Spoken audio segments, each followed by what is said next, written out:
These are 10 unforgettable R&B tracks from a year that made rhythm a revolution.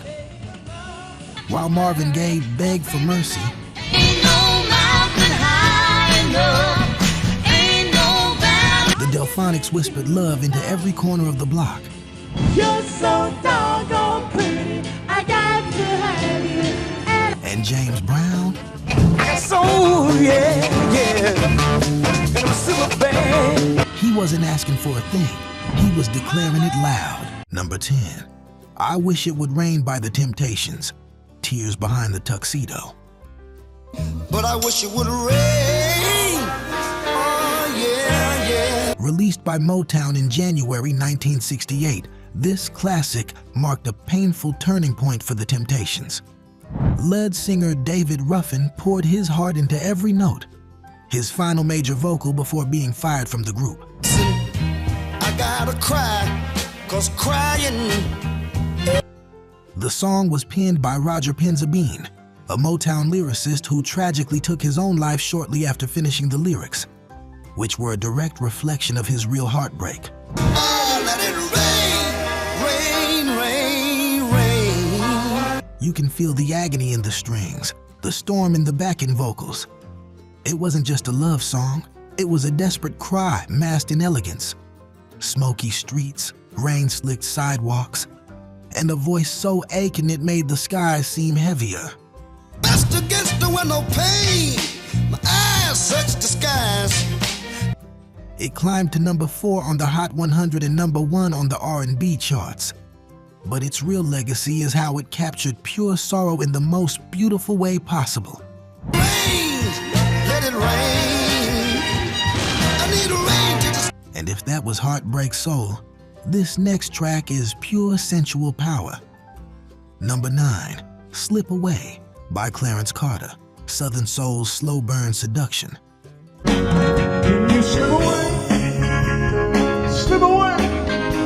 Released by Atlantic in July 1968, Slip Away was Clarence Carter's breakthrough, a deep-grooved ballad that blended Alabama grit with sultry whispers.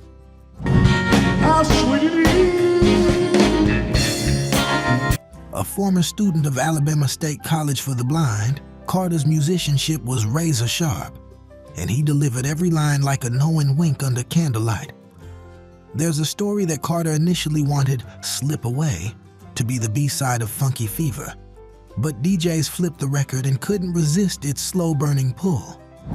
Slip away, slip away. With the Muscle Shoals rhythm section behind him, the record oozes with restrained fire, never rushing, always simmering. You can almost see the smoke curling up from the ashtray. Hear the rustle of satin sheets as the night grows quiet. Can you slip away? Slip. It reached number 2 on the R&B chart, but its lasting power lies in how it's been sampled, covered, and whispered into jukeboxes ever since. And from soft seduction to a psychedelic declaration of peace. Number 8, Cloud 9 by The Temptations. When Motown turned the corner,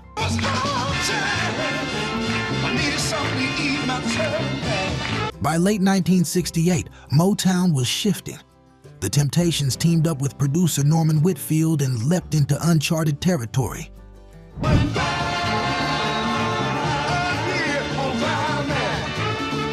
Cloud 9 was their first foray into psychedelic soul, and it hit hard.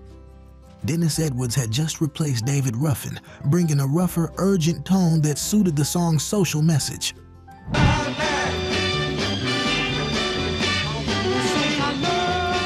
Inspired by Sly and the Family Stone, the track abandoned polished harmonies for wah-wah guitars, frantic drums, and a shout-along chorus.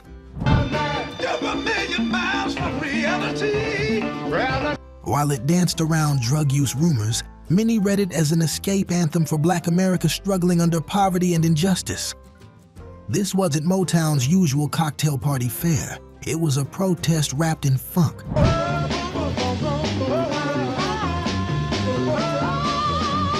The song won Motown its first ever Grammy Award and kicked off a whole new era for the label. If you thought the Temptations were done reinventing themselves, just wait till you hear what's coming further down this list. Number 7. Ain't Nothing Like the Real Thing by Marvin Gaye and Tammy Terrell. The sound of true connection. 'Cause baby, there ain't no mountain high enough. Released in March 1968, this duet from Marvin and Tammy stands as one of the most emotionally charged in Motown history. A helping hand, I'll be there on the double, just as fast as I can. Don't you Written by Ashford and Simpson, the song was more than just studio magic. It was a real-life bond. Tammy had already collapsed on stage the previous year due to a brain tumor, but continued to record when she could. I'm getting to you, baby. Though some of her vocals were later completed or supported by Valerie Simpson, the warmth between Marvin and Tammy is unmistakable. It's the sound of care, of joy, of love surviving under impossible conditions. The orchestration sparkles. The call and response vocals sway like a summer breeze. Ain't no mountain high enough. Ain't no mountain low. And listeners were reminded that no photograph or letter could replace true presence. It reached number 8 on the Hot 100, and it's still the gold standard for duet intimacy. From the tender to the fiery, sing for me, oh baby? My love get ready, because this next one doesn't whisper, it roars. Number 6, Say It Loud, I'm Black and I'm Proud by James Brown. The anthem of a movement. Say it loud. Released in August 1968, this wasn't just a song, it was a megaphone. Say it loud. I worked on job. James Brown, already the godfather of soul, delivered a track that echoed across streets, barbershops, schoolyards, and picket lines. Backed by a children's chorus in Los Angeles, he crafted a chant that rang with unapologetic pride. Say it loud. At a time when civil rights tensions were boiling, this track offered no metaphor, no soft entry. It was clear, direct, and revolutionary. It climbed to number 1 on the R&B charts and gave voice to a generation redefining its identity. Now we'll people, we like the birds and the bees. The bass line struts, the horns punch, and Brown's voice commands attention like a sermon from the mountaintop. It's not just music, it's motion, it's momentum.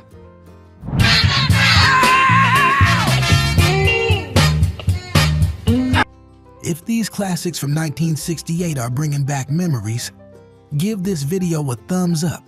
It helps us keep the soul alive. And stick around. We've still got 5 more timeless tracks to come, including one of the smoothest falsettos ever recorded. Number 5, La La Means I Love You by the Delphonics. Sweetness in every syllable. All I know is la la la la la la la la. In early '68, Philadelphia Soul found its first masterpiece. The Delphonics, working with producer Tom Bell, crafted La La Means I Love You, a slow jam built on orchestral beauty and falsetto dreams. Let me hold you in my arms, girl. William Hart's delicate voice floated like lace curtains on a spring breeze. The group recorded at Sigma Sound Studios, where Bell layered harps, horns, and sweeping strings to create a sound that felt like silk against skin. Oh, baby, la la la la. There's a gentleness here, a kind of emotional purity that's rarely matched. Kids slow danced to it at school proms. Moms hummed it while doing the laundry. Even tough guys on the corner couldn't help but nod along. the way I explain them to you. The track reached number 4 on the Billboard Hot 100 and opened the door for the Philly soul movement that would dominate the 70s. From Philly's tenderness, we slide into a Memphis groove that's as gritty as it is glorious. Number 4, I Thank You by Sam and Dave, Southern Soul with a Snap.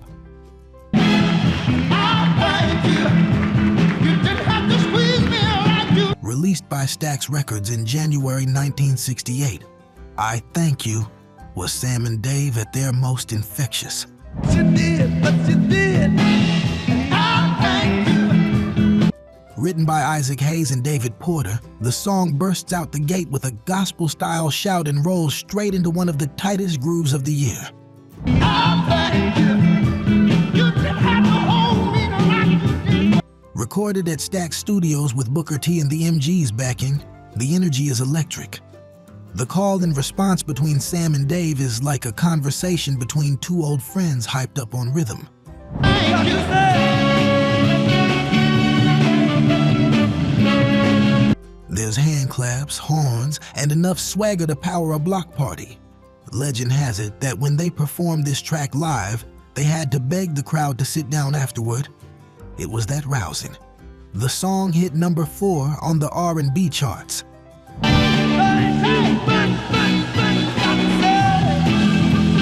But more importantly, it solidified their reputation as one of soul's greatest duos. And if Memphis gave us gospel fire, Detroit's about to give us romantic thunder. Number 3, You're All I Need to Get By Marvin Gaye and Tammy Terrell, a farewell wrapped in harmony. You were my destiny. Open wide. Released in August 1968, this follow-up duet was perhaps the most bittersweet of all. Come on, darling. Inspire you. Marvin and Tammy's voices are seamless, rising together in a declaration of unwavering love. The real heartbreak? Tammy's health was deteriorating rapidly, and this would become one of her final recordings.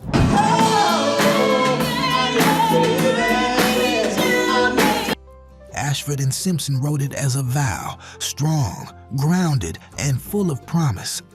And when Marvin sings, "You're all I need to get by," it's not just a lyric, it's a prayer, a plea, a thank you wrapped in melody.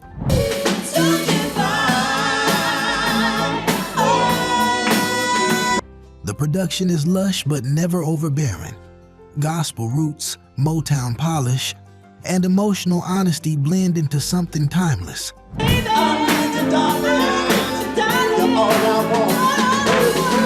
It reached number 1 on the R&B chart and became a staple at weddings and family gatherings alike.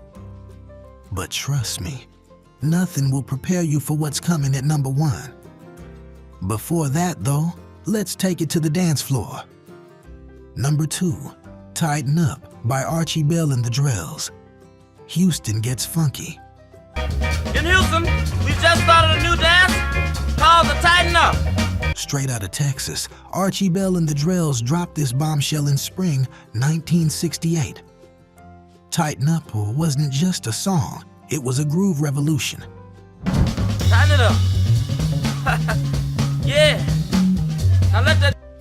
Recorded with the TSU Tornadoes, this instrumental heavy jam had people spinning, shaking, and sweating coast to coast. What's wild? Tighten it up now. Do the tighten it up. Archie Bell recorded the vocals just before being drafted into the Army. While he was in basic training, the track blew up, peaking at number 1 on both the R&B and pop charts. But don't you get too tight. Come on and tighten up. Tighten it up now. The Tighten Up wasn't just a dance, it was a movement. That staccato guitar, the crisp drums, and Archie's cool as ice intro, "Hi everybody."